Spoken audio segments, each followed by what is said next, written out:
2016년 병신년 한 해가 쏜살처럼 빠르게 지나갔습니다. 또 지나가고 있습니다. 우리는 오늘 이 밤 마지막 몇십 분 정도를 남겨두고 있는 2016년도 끄트머리에서 하나님 앞에 예배를 드리고 있습니다. 정확하게 10분이 남았네요. 옛것을 보내고 새것을 맞이한다는 송구영신의 예배입니다. 이따 우리 설교 중이지만 중간에 우리 카운트다운 1분 전부터 카운트다운 해가지고 30초부터 딱 숫자 올려가지고 10초 때부터는 큰 소리로 19, 8, 7, 6 이거 한국말로 하겠습니다. 해가지고 우리 같이 그럼 딱 빵 터지면 뭐 하느냐 그냥 계속 말씀을 전하도록 하겠습니다. 그냥 한번 하나 보는 거예요. 저는 옛날에 제가 청년도에 있었을 때 우리 할아버지 목사님 설교하실 때 송구영신 예배 드릴 때 이게 막 시간이 막 지나가는데 이 설교 그냥 이렇게 무던히 또 찬양을 하든지 그 시간 무던히 지나가시는 거예요. 그래서 제가 참 저기 좀 아쉽다 그런 생각을 했는데 예배가 끝나고 나면 이제 훅 지나가고 이제 없고 이렇게 해서 제가 목회할 때는 이렇게 좀 했으면 좋겠다 생각을 하고 있다가 또 저희 이번에 송구영신 예배를 밤에 처음 드리게 되었는데 이번에 제가 옛날 그 기억을 떠올려서 우리 이제 10분 전인데 그 시간이 어떤 시간이든지 간에 그 시간 우리 한 1분 정도는 빼가지고 같이 우리 또 서로 축하할 수 있도록 또 하나님께 감사할 수 있도록 그렇게 했으면 좋겠습니다. 아멘 아멘. 네, 그때 같이 막 하면서 우리 밴드 1분 전에 외친 밴드 앞으로 다 나와서 이달리와 그 밴드들 나와가지고 우리 찬양하고 한 곡 할 게 있습니다. 시온의 영광이 빛나는 아침 아시겠죠? 뒤에 가사 잘 준비하시고 네.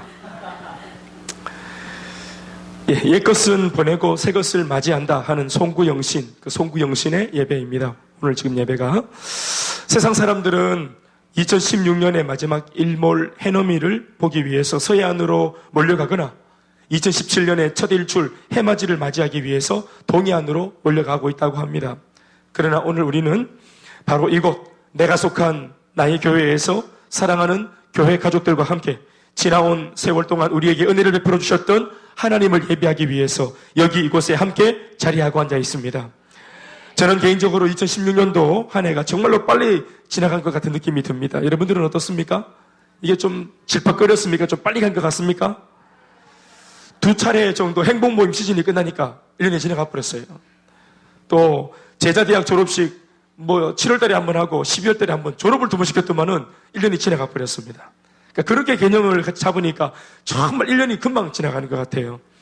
금년 한 해에도 교회 가족들과 함께 울고 웃으며 또 마음 아파하기도 하고 또 때로는 기뻐하기도 하면서 희노애락을 함께 하다 보니까 어느새 이렇게 1년의 마지막 끄트머리 자락에 우리가 다 같이 서 있습니다. 지나온 한 해 어떤 모습이었든지 간에 잘 살았든 못 살았든 마음에 들든 또 시원치 않았든 간에 감사로 마무리하는 것은 상당히 중요합니다. 그래서 오늘 이 자리까지 함께 어떠한 모습으로든지 달려와 주신 우리 주변 모든 교회 가족들에게 감사와 사랑의 마음을 담아서 우리 서로에게 힘찬 격려의 박수를 함께 하시겠습니다. 옆에 사람들 인사하시겠습니다. 한 해 동안 수고 많으셨습니다. 앞뒤 좌우로 잘했든 못했든 공부를 잘했든 못했든 성적이 올랐든 내려갔든 한번 더 우리 앞뒤 좌우로 이렇게 같이 악수도 하시면서 한 해 동안 고생 많았습니다. 한 해 동안 수고 많으셨습니다. 목소리가 안 들리네요. 야밤이라 그런지 한 번 더 인사 크게 시작. 할렐루야. 박수하시겠습니다. 저는 오늘 본문 말씀으로 성경 속의 그 유명한 인물 야곱의 이야기를 들고 섰습니다. 오늘 본문 말씀은 그 유명한 야곱의 이야기입니다. 야곱이 자신의 형 에서, 쌍둥이 형제 에서와 재회하는 장면의 내용을 우리가 읽었습니다. 친형제가 만나는 데 있어 그냥 만나면 되는 것이지 무슨 사연이 그렇게 많겠느냐 생각할지 모르겠지만 이 형제들 간에 그럴 만한 사연이 있습니다.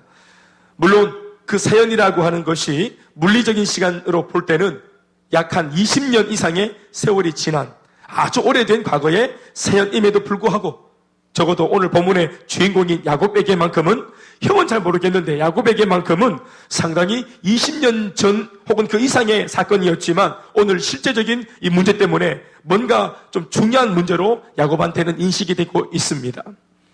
그 사연이라고 하는 것은 다름 아닌 20년 전 동생 야곱이 형 에서를 거짓말로 속이고 또 그의 아버지 이삭도 속여서 장자권을 빼앗은 사건입니다. 이 거짓말은 두 차례에 걸쳐서 진행되었는데 한 번은 야곱이 형 에서를 속이는 일로, 또 한 번은 아들 야곱이 아버지 이삭을 속이는 일로 이것이 시도되었습니다.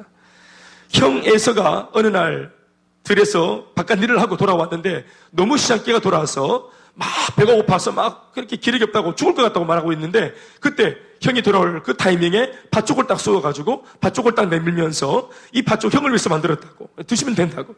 그러면서 단 한 가지 조건은 형이 오늘 입으로 직접 시인하기를 내가 가지고 있는 이 첫 번째 아들, 이 장자의 권한을 내가 둘째 너한테 판다라는 말을 당신 입으로 시인하고 선포하면 내가 팥죽 주겠다. 이렇게 아마 가문인설로 이렇게 꼬였던 것입니다. 그랬더니 그 말에 꼬여가지고 이 에서가 아유 그냥 그렇게 하자. 배가 고파 죽겠는데 팥죽을 먹어야지. 뭐 장자권이 뭐 밥 먹여주냐? 그러면서 이 장자권을 소홀히 여기고 장자권 네 해라 하고 팥죽을 끓여 먹었습니다. 사실 알고 보면 이것이 아주 중요한 사건이었어요. 또 두 번째는 아버지 이삭이 눈이 침침해서 눈이 확 가버려가지고 노안이 강하게 왔어요. 아무것도 안 보일 정도로 눈이 멀고 기력이 쇠해지고, 그리고 내가 이제 곧 하나님께로 가겠다, 이제 내가 곧 죽겠다, 이런 느낌이 왔어요, 이 노인한테. 그때 내가 죽기 전에 큰아들 에서한테 내가 가지고 있는 모든 축복권을 다 쏟아부어서 장자에게 큰 축복을 내리리라 하면서 맛있는 음식을 내게 만들어 오라고 그 얘기를 했어요.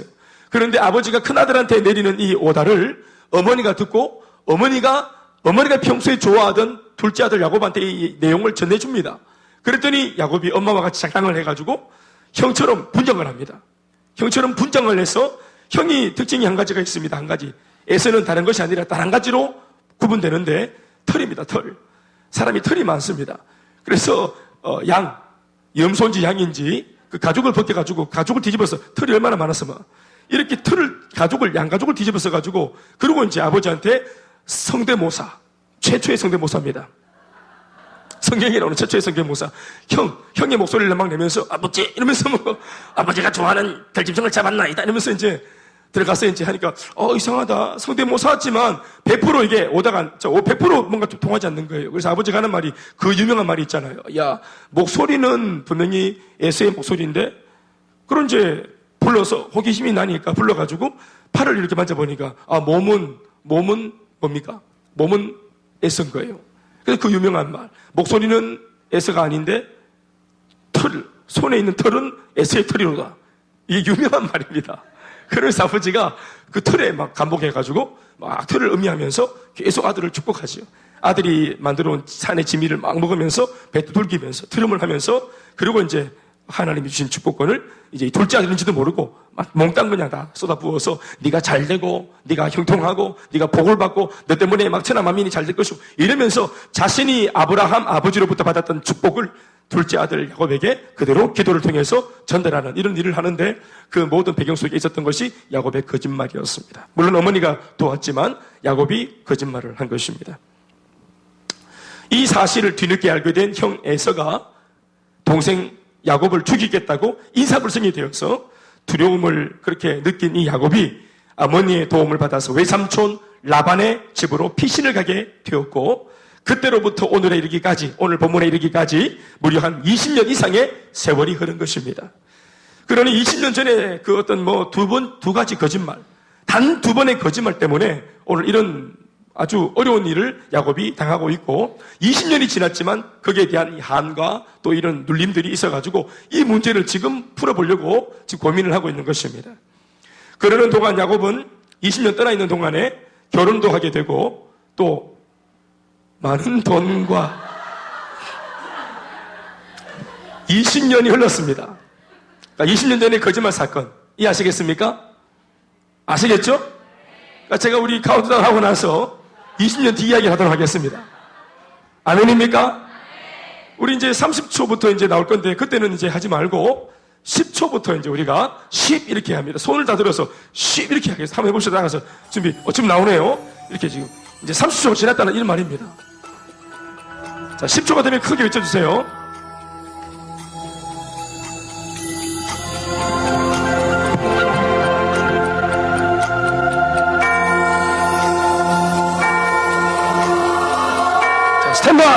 10, 9, 더 크게 8, 7, 6, 5, 4, 3, 2, 1.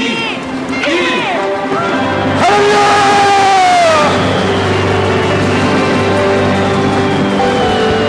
네, 옆에 인사하시겠습니다. 새해 복 많이 받으세요. 할렐루야! 우리 새해 첫날 하나님께 달인나서 찬양하시겠습니다. 같이 불러서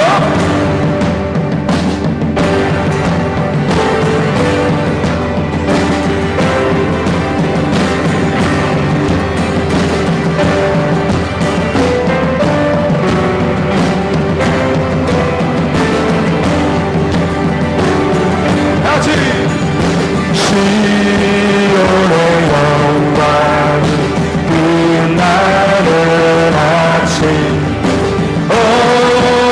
어둡더니 땅이 밝아오네 슬픔과 애통 기쁨이 되니 시온의 영광이 비춰오네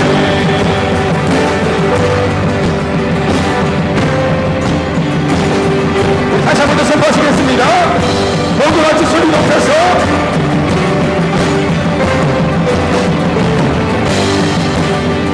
시온의 영광 빛나는 아침 그래? 어둡더니 땅이 밝아오네 슬픔과 애통 기쁨이 되니 시온의 영광이 비춰오네 경배하라 찬양하라 영원하신 우리와 존귀하신 영광의 주 그의 백성 구하시리 온 땅들아 기뻐하라 주를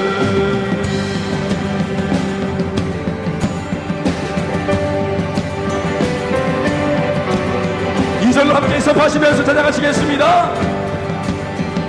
시온의 영광이 빛나는 아침 매였던 종들이 돌아오네 아멘이십니까? 오래전 선지자 꿈꾸던 복을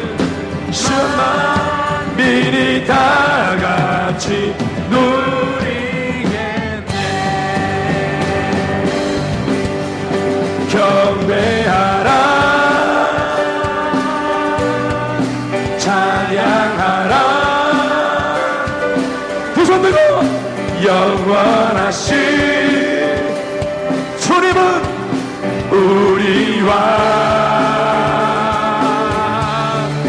존귀하신 영광의 주 그의 백성 구하시리 아멘 온 땅들아 기뻐하라 주를 경배하라 경배하라 찬양하라 영원하신 주님은 우리 왕이십니다 우리와 존귀하신 영광의 주 그의 백성 구하시리 아멘 온 땅들아 기뻐하라 주를 다시 한번 경배하라 경배하라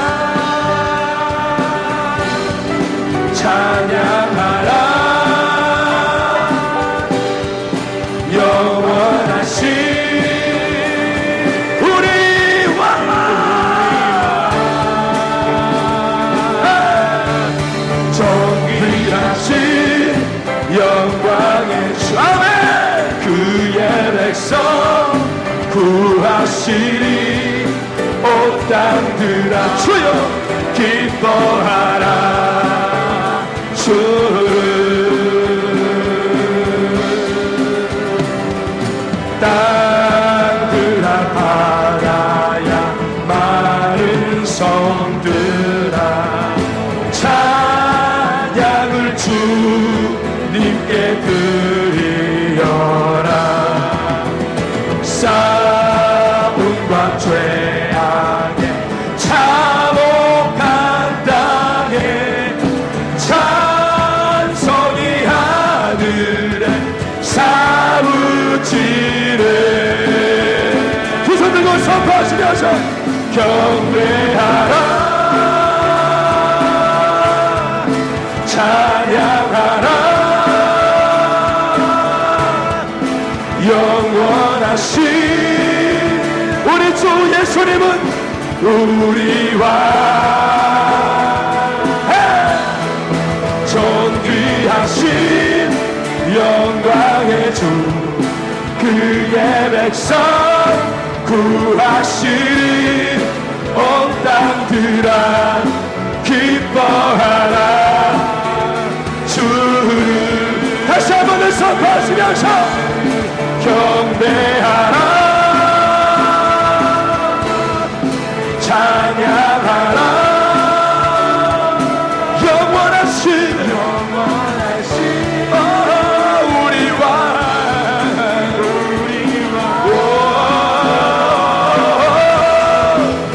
존귀하신 영광의 주님이십니다 예 주님 할렐루야 온 땅들아 기뻐하라 주 다시 마지막으로 선포하시면서 두 손 들고 경배하라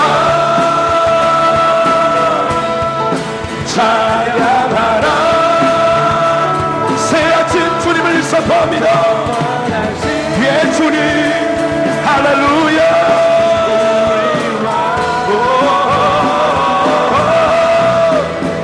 귀하신 영광의 주 그의 백성 구하시리 온 땅들아 기뻐하라 주를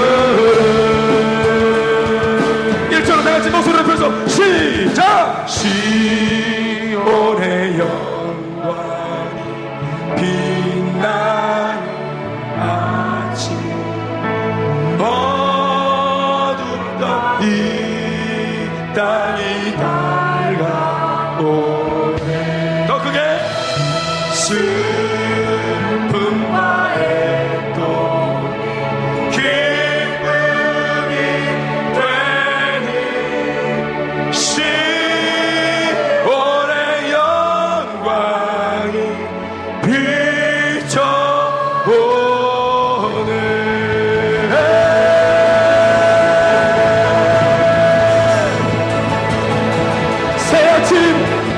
가장 빠른 시간 우리가 새해를 열며 새해를 주신 주님께 감사하며 하나님만을 경배하며 찬양합니다 할렐루야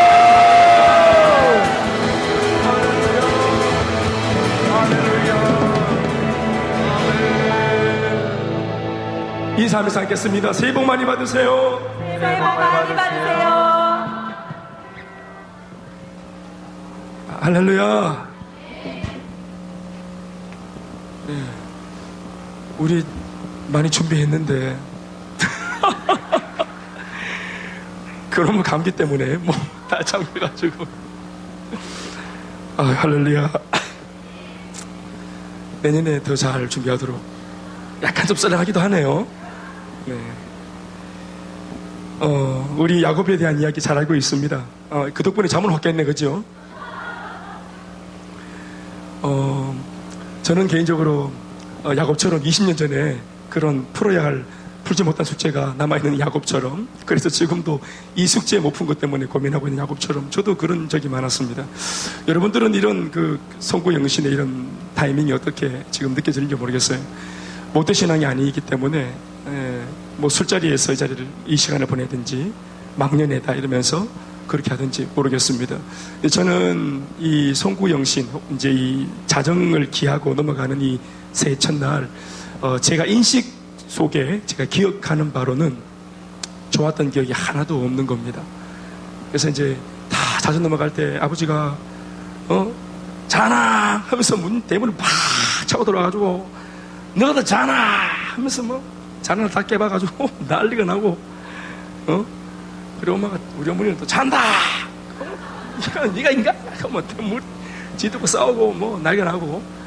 그래서 우당창창 항상 이게 이제 새해 마지막 아버지 늘 드셨던 술이지만 또 그날 또 막년회로 드시고. 그래가지고 새벽에 와가지고 온 집안 다 때려 부수고 난리가 나고. 어른들 또 쫓아오고 난리가 나고. 새벽에 참 저는 좋았던 기억이 이 1월 1일 날 기억이 좋은 게 하나도 없었습니다. 정말. 그래서 항상 불안했습니다.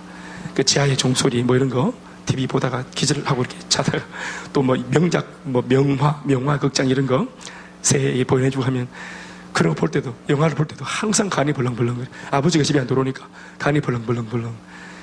정말 그 두려웠던 공포의 밤. 그게 제가 요 시간대에 늘 보냈던 그게 이제 야곱은 20년 전에 이제 지가 못된 짓 했지, 지는.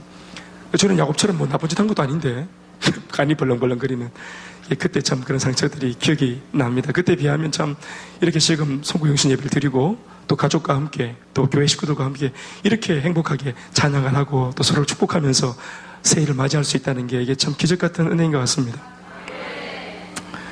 사랑하는 여러분, 오늘 여러분들도 수많은 그런 스케줄들이 있었고, 여러분들이 오라 하는데도 많았는데, 안 가고, 인기가 많아서 오라는데 많은데 안 가고 나는 예배가 먼저다 하고 이 자리를 지킨 줄로 믿습니다. 네, 오갈 데 없어서 온 거 아니지? 잔이 장독견 닫고 와서 그래. 무려 20년 이상의 세월이 흘렀습니다. 그러는 동안 야곱은 20년 동안 떨어져서 삼촌 집에 가 있는 동안 삼촌 집에서 결혼도 하게 되고 또 많은 돈도 그리고 많은 가축도 또 많은 노비들도 소유하게 되는 거부가 되었습니다.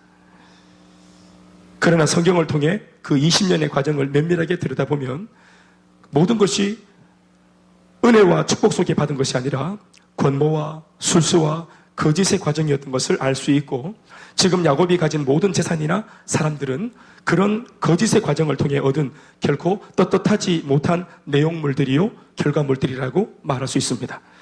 피신에 들어갔던 외삼촌의 집에서 형 에서를 피해서 들어갔던 외삼촌 라반의 집에서 야곱은 자기 자신을 위하는 줄 알았던 외삼촌 라반을 통해 사실상 더 많은 거짓말을 당합니다. 오히려 이 라반 외삼촌은 사실상 야곱보다 한술 더 뜨는 거짓의 대가였고 그 때문에 천하의 야곱도 그 외삼촌 때문에 고생을 말도 못하게 하게 되었습니다.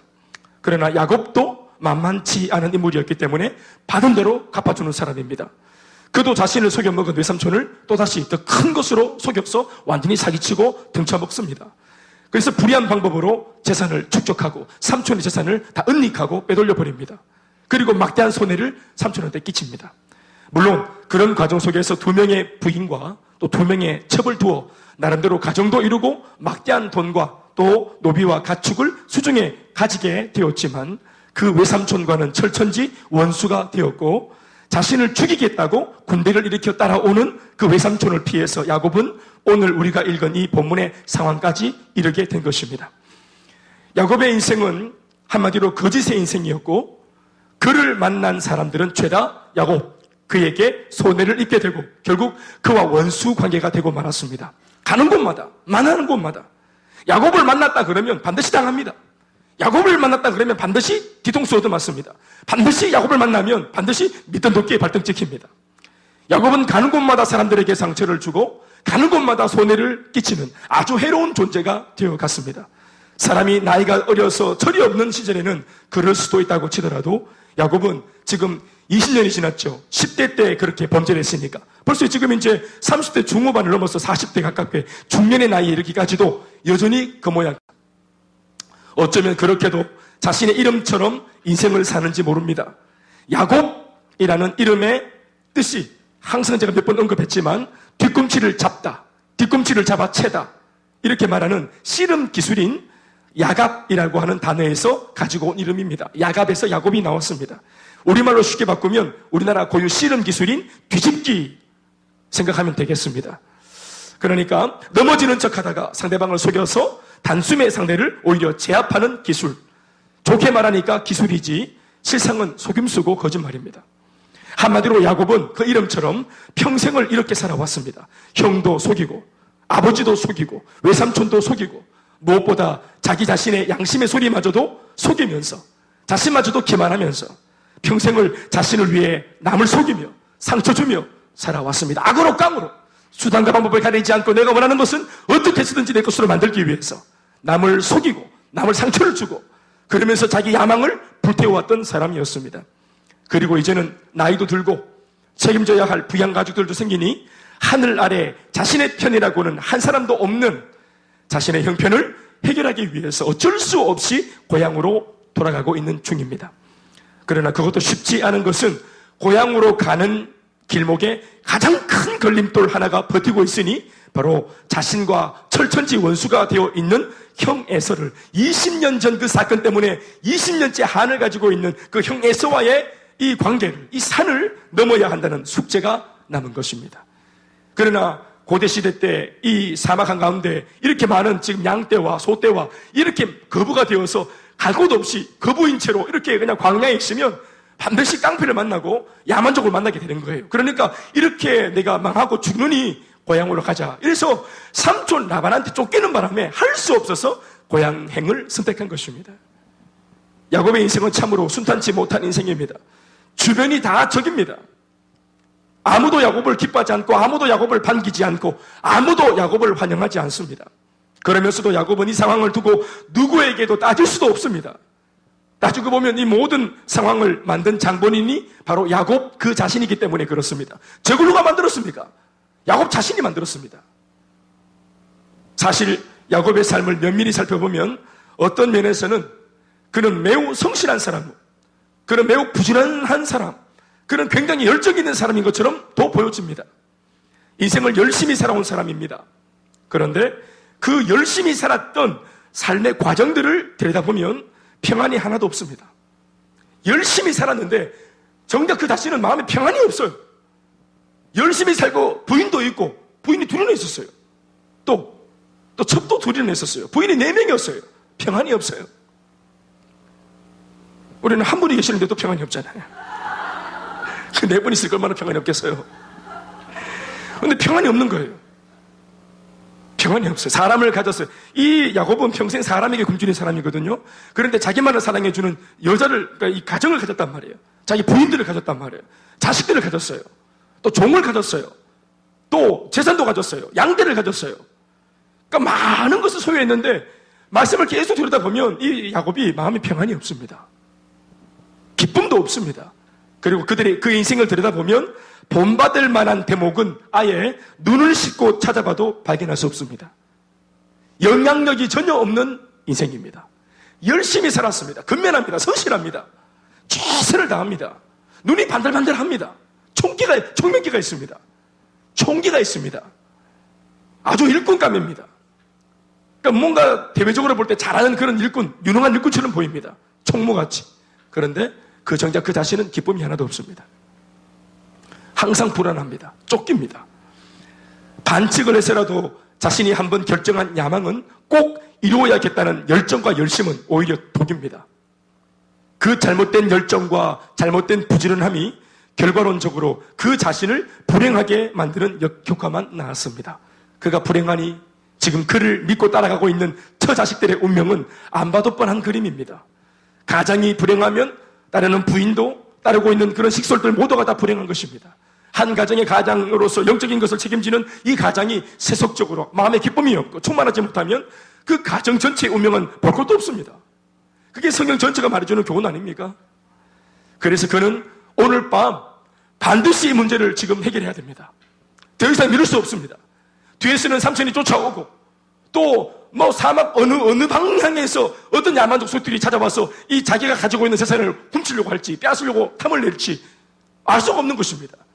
그러니까 나도 죽고 다 죽겠다는 거예요. 그러니까 내 개인적으로 뭔가 억하심정이 남아서 그렇지 이분들은 내 식구들은 아직까지 형 에서와 상황관계가 없으니까 또 20년이 지났으니까 나는 좀 마음에 갱기는 게 있지만 형은 또 좀 뭐 용서가 좀 안 됐겠나. 이러한 어떤 그런 또 막연한 기대감도 가지고. 그리고 하여튼 마지막 이 고향을 지금 가려고 몸부림치고 가고 있는데 어쨌든 오늘 이 목적을 오늘 밤에 성취해야 됩니다.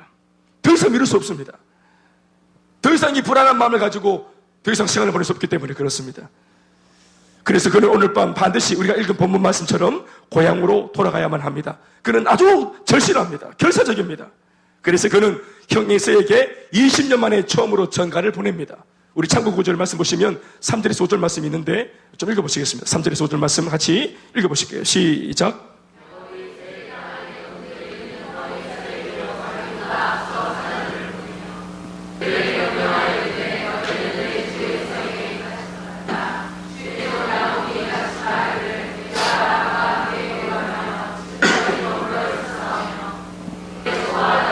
양떼가 노비가 있으므로 사람을 보내어 내 주께 알리고 내 주께 은혜 받기를 원하나이다 하라 하였더니, 그러니까 20년 만에 전가를 보내기를 막 에서는 아주 물질적인 사람, 아주 물욕이 강한 사람이니까 자기가 벌어놓은 이 많은 재산 중에 한 일부를 떼어가지고 먼저 앞에 있는 종들한테 떼어가지고 너희들 먼저 선발 들어가라. 그래서 형 에서의 마음을 좀 녹여라. 내가 기억하기로 형은 굉장히 물질적인 사람이고 굉장히 세속적인 사람이기 때문에 이런 막 그냥 이런 재물들, 이런 막 물질로 이 뇌물을 바치면은 막 입이 째져져가지고 막 좋아할 거다. 그리고 이 모든 물질, 이 모든 그 내용들을 야곱이 보냈다 해라. 그리고 필요하면 더 준다 해라. 그리고 야곱이 이런 형하고 같이 동맹 맺으려고 지금 온다 해라. 그러면서 야곱 에서의 마음을 떠보려고 물질 공세하는 겁니다. 그런데 물질을 딱 지어주고 좋은 소식을 기다리고 있던 야곱한테 어떤 전갈이 들어옵니까? 6절에 있는 말씀입니다. 우리 창고 9절 시작. 사자들이 야곱에게 돌아와 이르되 우리가 주의 형 에서에게 이른즉 그가 400명을 거느리고 주인을 만나려고 오더이다. 자, 여러분, 야곱 에서 입장에서 헤어진 동생을 20년 만에 만납니다. 반갑지 않겠습니까? 또 물질까지 받았습니다. 뇌물까지 받았습니다. 기분 좋지 않겠습니까?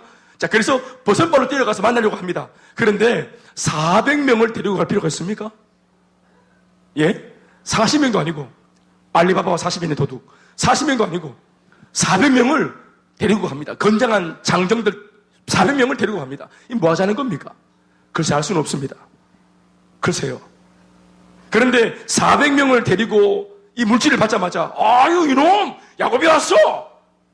내가 맞이해야지. 그러고 벌떡 일어났는데 400명이 일어나는 거예요. 와! 하면서. 그래, 앞장서라 그러면서 종들 앞장서가지고 막 드그덕 막 사막에 먼지를 일으키면서 막 말을 400마리 타고 막 400명의 장정들이 막 좀 야곱에게 오는 겁니다. 400명이 웰컴 이렇게 오는 거예요. 그러니까 야곱이 와, 할렐루야, 나를 극진히 환영하는구나. 형이, 역시 형은 통이 크다. 이렇게 말합니까? 7절 말씀 바라보세요. 시작. 야곱이 심히 두렵고 답답하여. 이게 야곱의 마음인 겁니다. 야곱이 심히 두렵고 답답하여. 와, 답답하다 진짜로. 역시 무식한 형이다. 무조건 힘으로 하는 형이다. 그러니까 에서가 아직도 자기에 대한 감정이 좋지 못해서 400명을 끌고 와서 자기를 숫대밥 만들어 죽이려고 한다고 생각하는 것입니다. 사랑하는 여러분, 결론을 말씀드리면 에서는 400명을 데리고 온 것이 그냥 그 사람 스타일입니다. 에서는 목욕탕도 이 400명과 같이 갑니다. 밥 먹을 때 항상 400명과 같이 밥을 먹습니다. 이 400명은 거의 에서의 몸종입니다. 그래서 400명은 움직일 때마다 400명이 그래서 에서는 늘 마음이 허하니까. 에서가 늘 마음이 허하고 뭔가 또 축복권도 빼앗겼지 뭐 이러니까 인생이 늘 공허하고 허한 거예요. 그렇게 허한 마음을 누구도 자기를 존중해주고 알아주는 사람이 없으니까 그냥 힘의 구도로, 권력의 구도로 짓눌러가지고 무조건 400명 의사 관계없이 나를 따르라. 이러고 뭘 해도 마트도 400명 같이 가고 이마트도 400명 같이 풀고 항상 400명. 이게 에스더 스타일인 거예요. 이거 어떤 것이냐 아시겠죠? 우리 어떤 사람들 보면은 화장실 가도 여기 우리 중에 혼자 가는 사람 잘 없고 항상 막 무리 지어서 가는 분들이 있습니다. 항상 화장실 갈 때. 뭘 같이 선동에 가도 함께 하는 분들 계십니다. 혼자 하는 거 싫어하는 분. 스타일입니다, 스타일. 그런데 이 에서의 스타일인데 이걸 야곱이 오해해서 자기를 죽이러 온다고 오해하는 겁니다. 실제로 이것을 다 풀어보면 에서가 야곱을 죽이러 온 것이 아닙니다. 그냥 맞아러 온 겁니다. 그런데 야곱은 180% 이게 180도 다른 각도로 이것을 해석합니다. 자기를 죽이러 온다고. 왜 그럴까요? 그 에서의 문제입니까? 자기 문제입니까? 자기 문제입니다. 야곱은 자기 마음이 20년 전 그 상황에 매여 있으니까 형 에서도 20년 전 상황에 매여 있을 것이라고 착각하는 것입니다. 내가 옹졸하니까, 다른 사람이 하는 행동도 옹졸하다고 생각합니다. 생각하는 사고 구도가 자기 안에 이런 성령으로 충만한 마음이 없으니까, 아주 인간적인 세속적인 마음이 충만하니까 내가 생각하는 것과 똑같이 상대방도 생각할 것이다. 이 상황에서 내가 지금 내리는 판단과 똑같이 상대방도 판단할 것이다. 이렇게 생각하는 것입니다. 그래서 상대방은 전혀 그런 마음이 없는데 자기 혼자 머리로 이미 막 전쟁을 하고 난리가 났어요. 우리 부부를 보면 어떻습니까? 부부를 보면은 관계가 잘 되고 소통할 때는 서로 잘 이렇게 마음을 이해하고 서로 대화도 되는데, 마음이 삐끗해가지고 서로 마음이 안 맞아서 막 말 안 한 지 한 달 됐다. 말을 안 한 지 한 달 됐다. 이러면은 서로 그때부터 어떻게 합니까? 대화 안 하고 상상 속에서 대화를 하죠? 상상 속. 저 행동은 뭐지? 지금? 화장실 갔다 왔는데 왜 화장실 문을 이렇게 열어놓지? 냄새나게? 이 냄새 맡고 나 뭐 죽으라고? 그러니까 이게 모든 행동 속에 대화 안 하니까 자기 생각 속에서 대화를 하는 겁니다. 그림을 그리고 상황을, 이 시츄에이션을 자기가 상상하는 거죠. 근데 그 수준이 딱 그 사람의 수준이 아니라 자기 수준입니다. 자기 수준으로 다른 사람을 재단하고 다른 사람을 모함하고, 그래서 자기 혼자 이미 막 상처를 받고 생각 속에서 그 사람은 가만히 있는데 나를 벌써 막 죽인 겁니다. 에서는 그냥 맞이하러 왔는데 야곱의 머릿속에는 이미 400명의 주먹에 막 강타당하고 두들겨 맞고 있는 자기 모습을 떠올리는 것입니다. 이게 강박관념이라 하는 것이고, 이게 과대망상이라고 하는 것입니다. 일종의 정신병이죠. 근데 이렇게 말하는 일종의 정신병 같은 이런 현상들이 오늘날 현대인들한테 많습니다. 이 야곱 같은 이런 증상들이 우리한테 만연합니다. 일어나지 않은 일인데 지레짐작 겁먹고 자기가 상상하고 결론을 내립니다. 그리고 하는 말이, 내 같은 게 내일 예배 드려서 뭐 하나, 내 같은 게 오늘 뭐 국장으로 임명받아서 뭐 하나, 이러고 자기를 계속 재단합니다. 하나님의 꿈과 계획과 또 하나님의 그를 어떤 소망은, 또 그 비전은 무한한데, 우리 스스로가 자기 생각으로 자기 자신을 재단하고, 하나님도 나와 같을 것이라고, 나 같은 놈을 하나님, 내가 나 같은 사람이 역겹겠다, 내가 하나님이라도 나 같은 놈 또다시 용서해 주는 거 그거 역겹겠다. 몇 번째 죄를 짓노? 네가 지금 몇 번째고, 이게 배신이, 내가 몇 번째 지금 이렇게 지금 등 돌리노? 내가 몇 번째 같은 죄를 짓노? 하나님도 나와 똑같을 것이라고 하면서 자기 자신이 판단하고 밀어내는 것입니다. 이러한 현상 우리가 많이 보는 그림입니다. 자, 속도를 좀 내어서, 아무튼 야곱이 겁을 내고, 그리고 이 때를, 자기가 가지고 있는 이 물질을 세 때로 나눕니다. 못된 짓 해가지고 속여서 등쳐먹고 아주 죄를 지어서 벌어들인, 주님께서 주신 축복이 아니에요.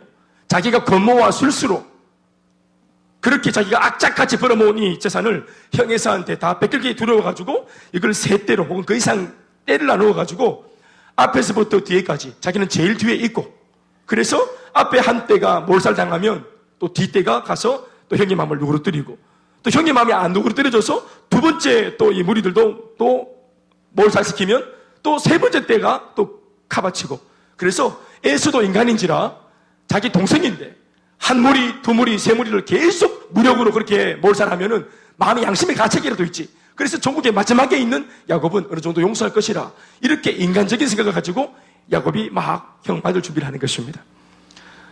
또 우리가 읽진 않았지만 우리 뒤에 있는 그런 말씀에 보면은 야곱이 이렇게 인간적인 행동도 취하지만, 그리고 하나님 앞에 또 막 기도 아닌 기도 같은 것도 막 합니다.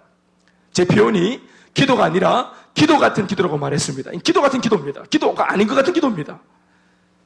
하나님 앞에 기도했으면 하나님의 응답을 기다리고 기도를 기대감으로, 응답으로 마무리하는 것이 기도입니다. 아멘이십니까? 그러나 야곱은 기도를 막 합니다. 하는데 여전히 방법은, 형을 맞이할 방법은 인간적인 자기 잔머리로 방법을 추구합니다. 기도도 하는데 방법은 하나님의 방법을 기다리지 않습니다. 자기가 고모와 술수로, 그렇지, 이름이 야곱이니까 평생 그 머리로 살아온 거예요. 그러니까 그 못된 습관과 못된 버릇, 이거를 버리고 고치라고 하나님이 상황을 주신 것인데, 이렇게 지금 일측촉발의 위기를 맞이하고 사면초가 위기를 맞았음에도 불구하고, 그럼에도 불구하고 하나님께 기도하는 척하면서 또 모면하려고 자기가 하고 있는 행위를 보면은 아주 세속적인 행위를 하고 있습니다. 사랑하는 여러분, 그가 하는 기도 한번 들어보시기 바랍니다. 9절부터 말씀입니다. 한번 보세요. 이게 기도인지 떼쓰는 건지 따지는 건지 한번 보세요. 시작.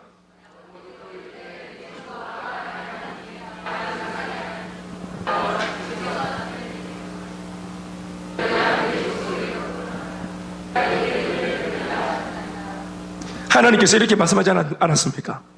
그리고 뭐라고 부릅니까? 하나님을. 예? 아브라함의 하나님, 내 아버지의 이삭의 하나님, 자기 하나님이 아닙니다. 이론으로 알고 있는 하나님, 관념적으로 알고 있는 하나님, 목사님의 하나님, 셀리더의 하나님. 그러니까 다급하니까 지금 주문을 외우는 겁니다. 지금 다급하니까 지금 부적 꺼내는 겁니다. 인격적인 승복이 없는, 하나님께 무릎 꿇지 않는, 항복하지 않는, 여전히 자기가 펄펄 살아서 내가 살겠다고 하는 기도. 여러분, 기도는 내가 주는 거 아닙니까? 내 의지와 내 고집이 주는 거 아닙니까? 그런데 지금 하는 기도는 내가 살겠다는 것입니다. 내가 살아야 되겠다는 것입니다. 그래서 아버지 하나님, 할아버지 하나님, 뭐라도 하나 얻어 걸려라 하고 이렇게 말씀하신 분 아닙니까, 당신이? 그런데 왜 나를 이렇게 어렵게 만들었냐고 하면서 지금 따지기 시작합니다. 이게 기도 같지 않은 기도입니다. 이런 식으로 계속 기도를 하고 있고, 그리고 아까도 말했지만 형을 만날 준비는 또 그렇게 하고 있는 것입니다. 오늘 읽은 본문 말씀 보시면은 18절, 19절 말씀 한번 보시겠습니까? 19절 말씀 시작. 그 둘째와 셋째와 각 때를 따라가는 자에게 명하여 이르되 너희도 에서를 만나거든 곧 이같이 말. 20절 말씀 시작. 또 너희는 말하기를 주의 종 야곱이 우리 뒤에 있다 하라 하니 이는 야곱이 말하기를 내가 내 앞에 보내는 예물로 형의 감정을 푼 후에 대면하면 형이 혹시 나를 받아주리라 함이었더라. 아멘, 아멘. 오늘 제가 긴 말씀을 지금 드리고 있는데 한 30분 정도 드리고 있는데 오늘 사실 제가 주목하고자 하는 말씀은 여기 뒤에 나오는 말씀 몇 구절의 말씀입니다. 자, 이런 분위기를 이해하셨죠? 야곱은 굉장히 쫓기는 분위기입니다. 그리고 지금 야곱이 서 있는 장소가 하필이면 야복강 강가에서 지금 이렇게 지금 작전을 짜고 있습니다. 21절 말씀 제가 읽어드리겠습니다. 그 예물은 그의 앞서 보내고 그는 무리 가운데 밤을 지내다가 밤잠을 설치는 겁니다. 잠이 안 오니까 벌떡 일어납니다. 그래서 22절 밤에 일어나 두 아내와 두 여종과 11 아들을 인도하여 야복 나루를 건넬세. 먼저 식솔들을 다 강을 건너게 만듭니다. 이미 재산, 가축들은 먼저 앞서 보냈고 그러니까 종들도 다 보내고 마지막으로 자기 식솔들을 보낸 겁니다. 23절 그들을 인도하여 시내를 건너게 하며 그의 소유도 건너가게 하고 그리고 중요한 24절 말씀을 다 같이 읽습니다. 시작. 따라합시다. 야곱은 홀로 남았더니. 제가 오늘 여러분 이 말씀을 제가 들고 선 까닭이 이것입니다.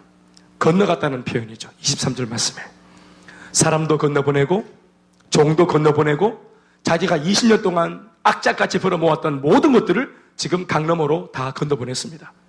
형을 만나기 위해서 다 건너보냈습니다. 그리고 제일 마지막 자기가 건너가는가 싶었는데 건너가지 않고 오늘 본문 말씀이 야곱은 홀로 남았더니 하고 있습니다. 송구영신 예배를 놓고 제가 묵상한 말씀 바로 이것입니다.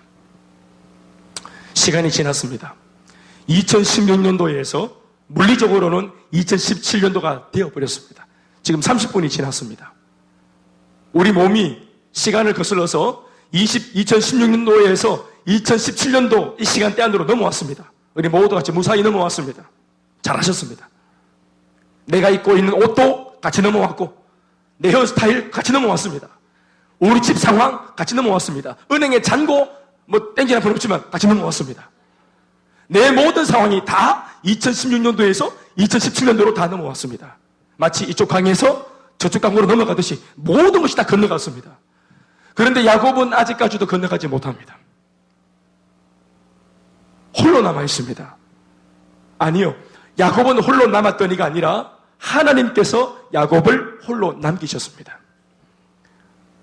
인생에 있어서 여러분, 이러한 하나님께서 지금 독대하시려고 뭔가 전초 작업을 하시는 이런 경험을 우리가 할 필요가 있습니다. 우리 주변에 너무 많은 사람들이 있습니다. 우리 주변에 너무 많은 소리들이 있습니다. 나를 향해 부르는 그런 근사한 칭찬들과 박수들이 너무 많습니다.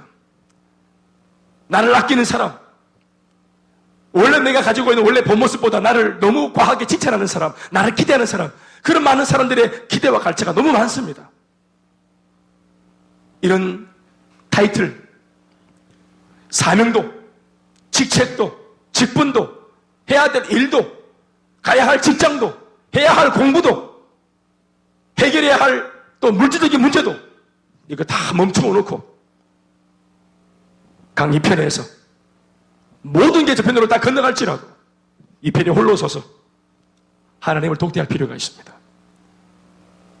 우리는 그제서야 인간 김대현으로, 김대현 목사가 아니라 인간 김대현이로 하나님이 없으면 안 되는 불쌍한 영혼인 뿐인, 큰 소리치고 잘난 척하지만 굉장한 소리에 떠들면서 떠벌리지만 그러나 하나님 앞에서는 하나님의 은혜가 아니면 사라지고 말 존재할 수 없는 연약한 한 사람의 영혼일 뿐이라는 사실, 또 죄인일 뿐이라는 사실, 이 한 가지를 가슴에 명찰을 달고 하나님 앞에 순수하게 서야 할 때가 있는 것입니다.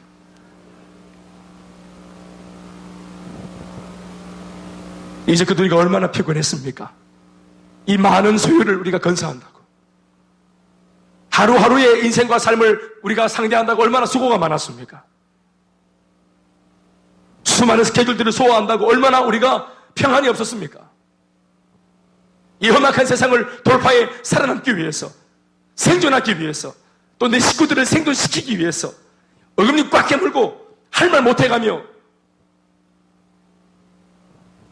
안 쉬며 안 먹으며 남몰래 울며 우리 얼마나 그렇게 피곤한 한 해를 달려왔습니까?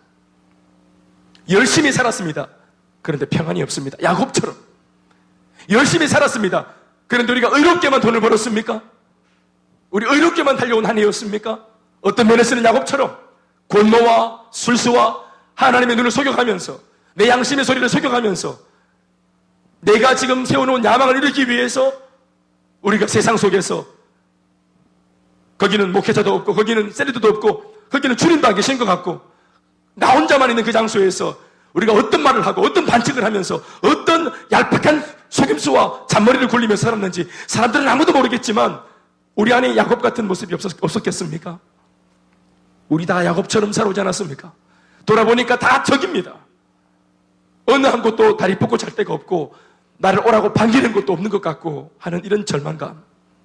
그리고는 지금 현재도 불안한데 살아온 삶도 고달픈데 앞으로 살아내야 될 삶, 앞에는 에서가 버티고 있는 이 에서를 돌파해야만 하는 2017년도가 되었다고. 여러분, 사실은 할렐루야, 참 감사합니다, 기쁩니다. 여러분, 그렇게 할 일이 뭐가 있습니까?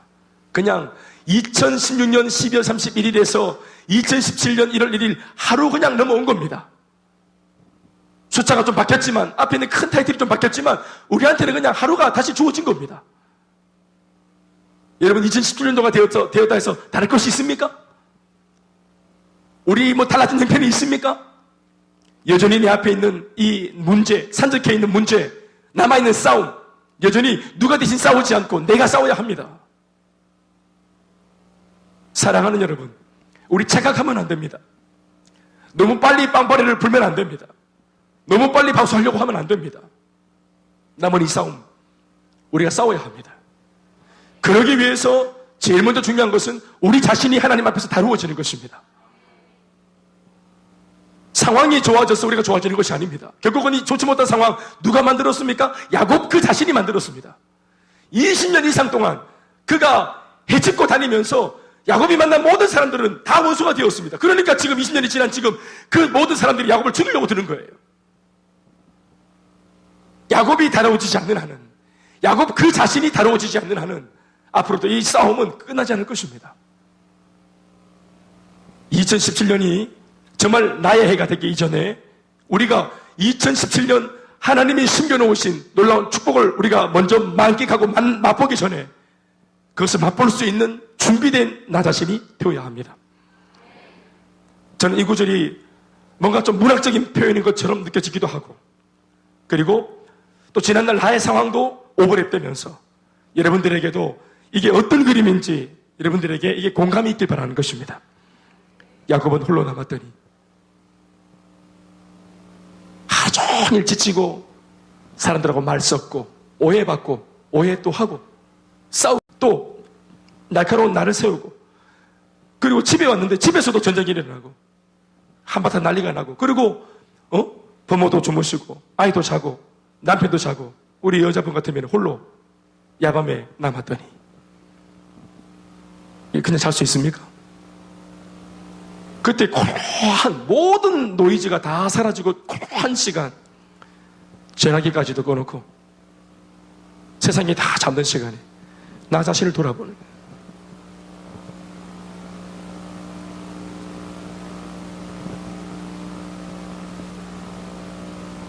그때 하나님께서 홀로 있는 야곱에게 찾아오십니다. 20년 만에 처음으로 찾아오십니다. 그랬더니 야곱이 이게 하나님인지 알아먹지 못하고 자기를 죽이려고 하는 에서가 보낸 자기인가 하여서 돌아서 가지고 이 천사인지 하나님인지 또 자객인지 알지 못하는 어둠 중에 극도의 공포감에 혼자 벌벌 떨고 있다가 바스락거리는 이 소리에 깜짝이 놀라서 앞에 있는 어떤 이 실물을 자기가 부둥켜 안고 씨름하게 되는 것입니다. 24절 말씀을 읽어보면 야곱은 홀로 남았더니 어떤 사람이 날이 새도록 야곱과 씨름하다가 25절 말씀 자기는 하나님 말하는 겁니다. 자기가 야곱을 이기지 못함을 보고 그가 야곱의 허벅지 관절을 치매 야곱의 허벅지 관절이 그 사람과 씨름할 때 어긋났더라. 뼈를 건드려서 뼈를 부셔버립니다. 뼈를 위골시켜버립니다. 하나님이 야곱과 지금 씨름 한번 붙은 것입니다. 그런데 이것이 씨름이 야밤에 시작한 씨름이 날이 새 때까지 씨름이 계속 팽팽하게 아주 그런 박빙의 그런 어떤 관계였습니다. 승부가 안 나고. 그러니까 하나님께서 야곱을 얼마든지 엎을 수 있는데 이 말씀은 하나님이 야곱이 거는 씨름에 응해 주신 겁니다. 아멘, 아멘. 그 씨름할 때 야곱이 어떻게 하겠습니까? 자기가 지금 생명이 걸린 이 씨름을 놓고 이때까지 자기가 가지고 있는 모든 악, 깡, 속에 있는 세속적인 것들, 또 막 자기가 혼자 있을 때 한 번씩 하는 욕설들, 자기 머릿속에만 있던 그런 막 좋지 못한 것들, 이런 것들을 다 뿜어내면서 악으로 깡으로 도끼를 뿜어내면서 악으로 깡으로 이 씨름만큼 내가 이기고 말겠다 하면서 몸부림을 치는 것입니다. 진짜로 어려운 난관을 만나면 그 사람의 실체가 나타납니다. 자기를 죽이겠다는 자기 앞에서 그때 이제 이 야곱의 진면목이 나타난 것입니다. 지난 한 40년 살아왔던 야곱의 수많은 반칙, 쪼잔함, 또 부족함, 잔머리 이런 것들이 오늘 가장 극대화되어진 모습이 오늘 이 하나님과의 한번 씨름에서 나오는 것입니다. 표현은 다 안 하고 있지만 야곱도 하나님께 앉으려고 꽤나 몸부림을 쳤던 모양입니다. 그러니 그 속에서 좋지 못한 것들이 다 나오는 것입니다. 우리가 바깥에서는 참 고매한 사람들인데 집에 들어갈 때 또 그날따라 스트레스를 많이 받을 때 우리 집에 가서 우리 남자분들 아내분과 같이 씨름할 때가 있습니다. 또 여자분들 남편분하고 같이 씨름할 때가 있습니다. 그때 우리 목소리 톤이 적어도 교회에서 쓰던 목소리 톤하고는 완전히 달라집니다. 또 애들이 또 성질 건드리면 바로 우리 애들하고 씨름합니다. 그때 이때까지 참았던 하루 종일 참았던 모든 이 욕구불만의 내용들이 다 쏟아져 나오는 것입니다. 당해보셨죠? 당해보셨죠? 부모님들한테 당해보셨죠? 우리 아버지 옛날 술 드시고 오셔가지고 우리한테 막 퍼붓는 거 들어보면은 우리가 뭐 잘못한 게 없어요. 우리는 그냥 자고 있었던 게 잘못이었어요. 아버지 막 욕설 들어보면 전부 다 회사에서 있었던 일이에요. 공장장 싸웠던 일. 그거 내가 어떻게 알아요, 그거를. 근데 그거는 이제 자기가 이제 약하니까 자기보다 센 사람 앞에서 꾹 참고 있다가 집에 와가지고 약한 사람들, 이 새끼들이 약하니까, 자기 새끼들이 약하니까 다 깨봐가지고 막 쏟아내는 거예요. 있는 거 없는 거 다 쏟아내는 거예요. 야곱이 여러분 굉장히 두렵습니다. 그러나 마누라 앞에서 표현하지 않습니다. 자식들 앞에서 표현하지 않습니다. 종들 앞에서 표현하지 않습니다. 극도의 공포감입니다. 그때 혼자 남아있을 때 하나님이 씨름을 딱 응해주시면서 그 살아남기 위해서 처절한 생존의 씨름 속에서 야곱의 모든 악으로 깡으로 이것이 다 나오는 겁니다. 인간적으로. 반칙도 했겠죠. 무릎 꿇고 막 이렇게 했겠죠. 싸우려고. 누가 생명 걸고 싸울 때 품새 잡고 싸웁니까? 태극발장 이렇게 싸웁니까? 싸울 때는 악으로 깡으로 다 나오는 겁니다. 반칙 이런 거 없습니다. 싸울 때는. 그거는 경기할 때나 스포츠에나 그게 룰이 있지 진짜로 실전 싸움은 그런 게 없습니다. 이기고 봐야 돼요. 이기고. 맞습니까? 머리카락도 찢고 호흡도 지르고 반칙하는 겁니다. 모든 것들이 원래 야곱의 인생이 반칙 인생입니다. 그래 살아왔습니다. 그러니까 그날 씨름 한 판으로 평생 자기가 할 수 있는 모든 반칙의 내용들이 다 나오는 겁니다. 확 나오는 겁니다. 또 자기 이름이 야곱, 씨름 기술에서 나온 이름 아닙니까? 그러니까 씨름을 하니까 자기 이름을 써먹으려고 야곱 얼마나 했겠습니까? 거짓말하고. 이게 안 통하는 겁니다. 사랑하는 여러분, 하나님께서 일부러 그렇게 하신 겁니다. 왜 오랫동안 밤새도록 이 씨름을 끝내지 않고 잡아주고 계신지 아십니까? 야곱 속에 있는 쪼잔하고 못된 것들, 나쁜 근성들, 그게 이 씨름 속에서 다 나오라고, 다 토하라고, 다 들키라고 그렇게 한 겁니다. 그래서 열심히 욕하고 깜깜할 때 막 욕하고 나쁜 놈 하고 막 쌍소리하고 막 시멘짜리 날리고 막 누가 볼 거라고. 그러니까 우리 남자분들 군대 가면은 누가 볼 겁니까? 아 그래요? 교회에서나 뭐 그냥 전염부고 이렇게 셀리듯이 군대 가보세요. 누가 날 압니까? 그러니까 군대에서는 열받으면 막 욕도 하고 또 술도 마시고 또 죄도 짓고 아무도 몰라요. 안 그렇습니까? 그러니까 나 혼자 있을 때, 남자들은 군대에 있을 때 또 100% 그런 것은 아니지만 죄를 짓기 아주 좋은 그런 상황입니다. 그리고 제대할 때 나와가지고 아무 말 서면 되니까 누가 알겠어요? 나의 과거를, 숨겨진 상황을. 대통령 관저에 있었던 사실 누가 알겠어요? 모른다고 다 말하고 이러니까 뭐라도 할 수 있겠지. 하나님께서 붙잡아 주신 겁니다. 그 다 나오라고. 그래서 막 욕도 하고 막 하나님인 줄 모르고 막 했는데 날이 딱 밝았는데 딱 보니까 이분이 하나님을 알게 된 겁니다. 그래서 얼굴이 화끈화끈 거리는 것입니다. 신방을 갔다가 예를 들어서 부인이 혼자 있는데 신방을 갔는데 여집사님하고 둘이 같이 갔는데 화장실 급해가지고 목사가 잠깐 화장실에 간 겁니다. 그랬더니 남편이 갑자기 문을 콱 열고 불씨 들어온 겁니다. 밤에. 그럼 여집사 둘이 앉아있으니까 이 밤에 여기를 왜 왔어요? 나가세요. 오늘 그런 기분 아니에요. 나가세요.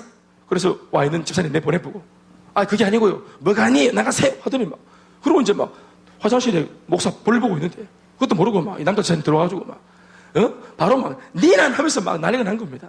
예를 드는 겁니다. 그래서 남편하고 아내가 둘이서 집에서 쓰는 용어 막 쓰면서 막 난리가 나쁘대. 응? 그러면 할 말 안 하면 다 예쁘고 막 욕하고 막 난리가 나쁘대. 그때 이제 이때 제일 난처한 건 누굽니까? 화장실에서 볼일 보던 김 목사입니다. 이 어느 타이밍이 나가야 될지 알 수가 없는 길이에요. 그때 막 욕짓거리 하는 거 다 들리고 막 이러니까 어느 무한하노 김 목사가 예를 드는 겁니다. 그래도 그게 있을 수는 없잖아요. 똥도 올라 줄 수 없으니까. 그래서 문을 열고 나가서 저기 박 지사님, 박 지사님 뭔지 모르겠네. 박 지사님 나갔대. 그때 어떻게 됩니까? 그 박 지사님 정신이 아득해지는 것입니다. 그런데 그때 목사님하고 진짜로 삶에 대한 얘기가 나오는 겁니다.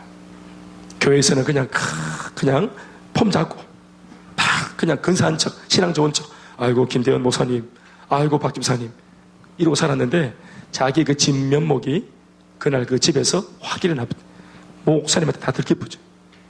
그리고 난 뒤에 앉아가지고 눈물 뚝뚝 흘리면서 목사님 사실 내가 이밖에 안 됩니다. 내가 원래 이런 인간입니다. 그러면서 자기 진면목을 다 얘기하는 것입니다.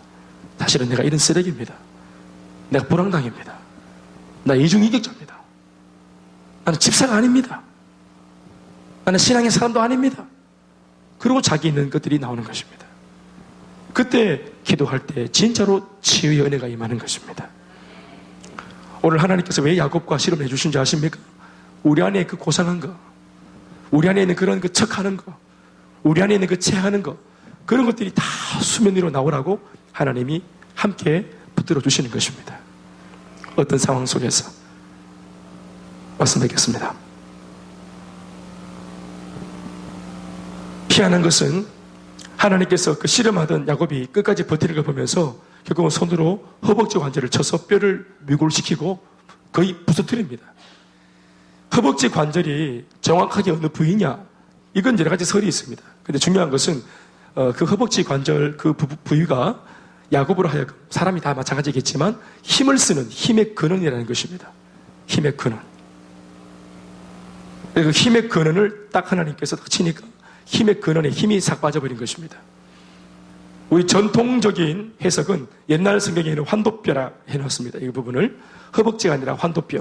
환도뼈라고 하는 것은 사람의 골반을 말하는 것입니다. 그러니까 골반에 이제 하나님이 딱 이제 가격을 한 것입니다. 어떻게 보면은 남성들의 어떤 그런 이제 이렇게 이제 이런 어떤 성기 거기를 쳤다고도 말합니다. 이게 학자들의 견해입니다. 힘의 근원입니다. 우리 남자분들 축구하다가 한 번씩 공을 맞으면 정신 못 차리잖아요. 그런 거 똑같은 것입니다. 힘의 근원입니다. 이게 이제 성경에서 말하고 있는 부분이기 때문에 제가 이제 말씀을 드리는 겁니다. 그래서 하나님께서 그 힘의 근원을 친 겁니다, 손으로. 그래서 순간적으로 힘이 쫙 빠져버린 겁니다. 여러분, 야곱의 힘의 근원, 허벅지, 말은 허벅지지만 허벅지가 아닙니다. 그 허벅지가 뭡니까? 잔머리의 근원입니다. 그 허벅지가 뭡니까? 야망의 근원입니다. 그 허벅지가 뭡니까?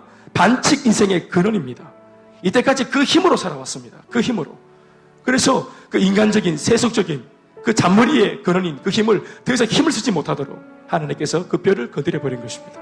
그 덕분에 날이 새고 하나님이 떠나셨지만 여전히 야곱은 그 덕분에 평생을 쩔뚝거리며 절게 됩니다.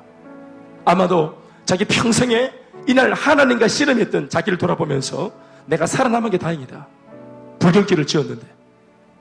그러면서 자기가 쩔뚝거리는 이 허벅지에 새겨진 교훈을 통해서 내가 누구였는지, 과거에 내가 누구였는지, 강 이편에 있을 때 내가 누구였는지, 그리고 그 씨름을 끝내고 난 뒤에 어느 정도 하나님으로부터 이제는 새로운 이름을 얻고 용기를 내어서 강 건너편으로 건너가게 되는 것입니다. 2016년도에 우리가 해결해야 될 문제를 해결하고 하나님과 씨름을 할지라도 우리 안에 있는 힘의 근원, 내가 뭔가 믿고 있었던 힘의 근원, 잔머리의 근원, 그걸 다 우리가 뽑아내야 합니다. 더 이상 그것을 믿지 않기로, 더 이상 그것을 신뢰하지 않기로 결정하는 우리가 되어야 합니다. 그리고 2017년도를 향해서 우리가 건너가야 하는 것입니다. 이해가 되시면 아멘 하시겠습니까? 하나님의 말씀이 아주 놀랍습니다. 분명히 하나님이 이긴 겁니다. 근데 하나님께서 야곱에게 뭐라고 말씀하신 줄 아세요? 26절 말씀 다시 읽어보십시오. 다시 28절입니다. 시작.